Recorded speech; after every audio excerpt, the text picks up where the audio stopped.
Donald Trump appearing today in that New York courthouse. This is now the trial proper. Here he was, arriving just a few hours ago.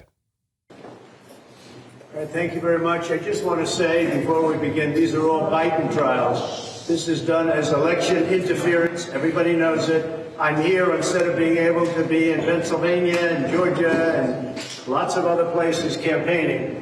And it's very unfair. Fortunately, the poll numbers are very good. They've been going up because people understand what's going on. This is a witch hunt, and it's a shame. And it comes out of Washington. It's in coordination with Washington, everything, including the DA's office. It's in coordination with Washington. I just want people to understand that this is done for purposes of hurting the opponent of the worst president in the history of our country.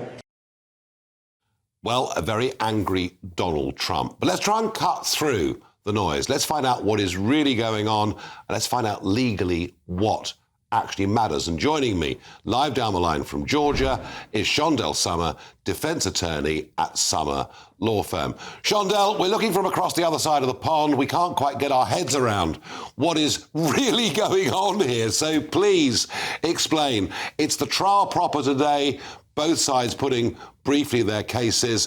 What is actually at stake here, and what is Trump accused of doing?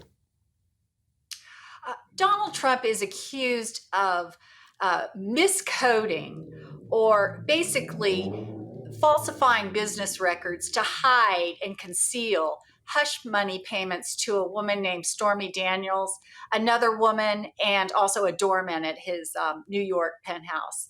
The reason this is important is because of the fact that the underlying conduct is a felony.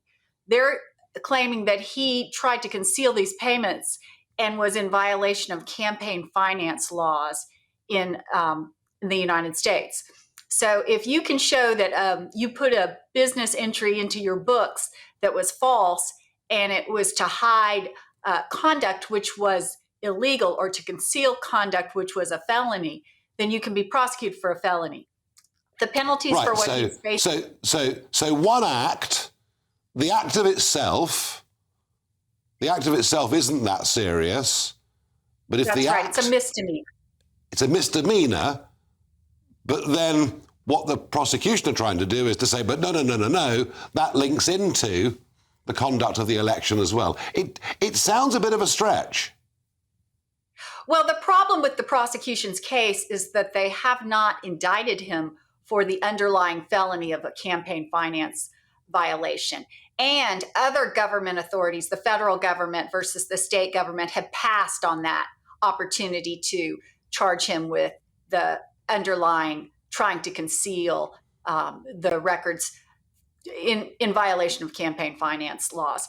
And this is an interesting case because a few years ago, there was a candidate for vice president named John Edwards who had, what we call in the United States, a baby mama that he impregnated during the campaign, and he was paying her payments during the campaign.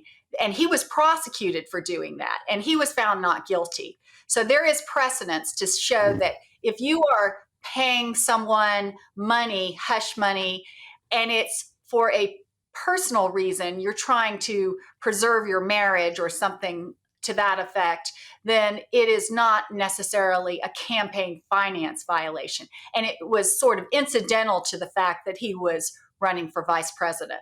So Donald Trump is going to avail himself of that same theory. Okay, that he was doing his marriage rather than... That's very, very interesting. And this, of course, is being heard before a jury. I don't know how many people they had to go through to get the jury and how you can find anybody. It's rather like the O.J. Simpson trial all those years ago. How do you find anybody to go on to a jury who has a neutral opinion about Donald Trump as a person? True that. Certainly they had struggles picking the jury, but they did it very quickly, I thought, relatively speaking. They're not necessarily looking for people who like him or don't like him, although if you had very strong feelings, you were probably dismissed for cause. They just want someone who can be fair.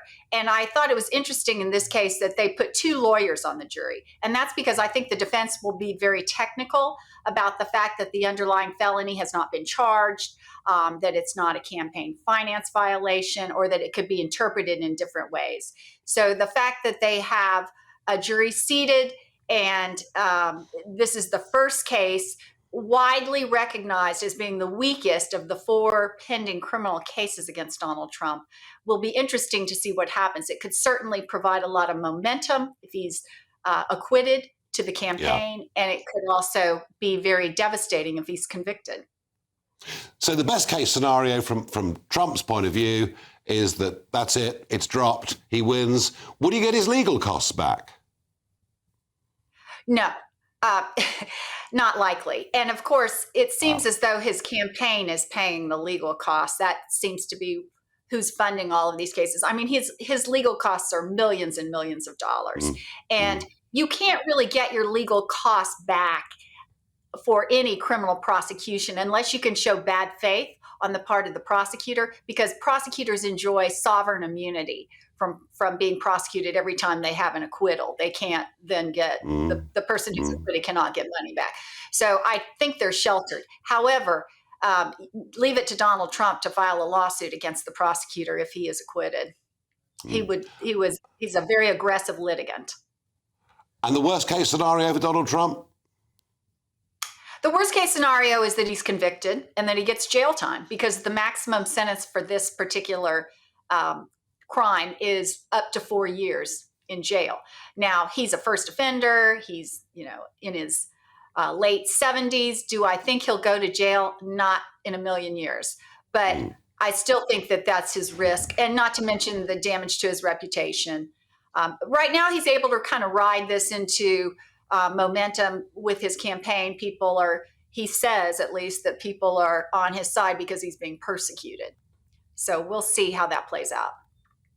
Fascinating. Summer Law, thank you for giving us that summary of what is going on in New York, and will play out for what, the next 4 weeks, 5 weeks? Likely 6 weeks. There's a lot of evidence and a lot of witnesses. Yeah, wow. Summer Law, thank you very much indeed. Thank you. The thought of Trump sitting there through this day after day for 6 weeks, I think he's going to find it very difficult to control himself. I know that I would in such circumstances. And I have to say a lot of this is because of a very highly politicized judicial system in America, and one that is absolutely brutal in every regard. I think they need some pretty wholesale reform of their judicial system.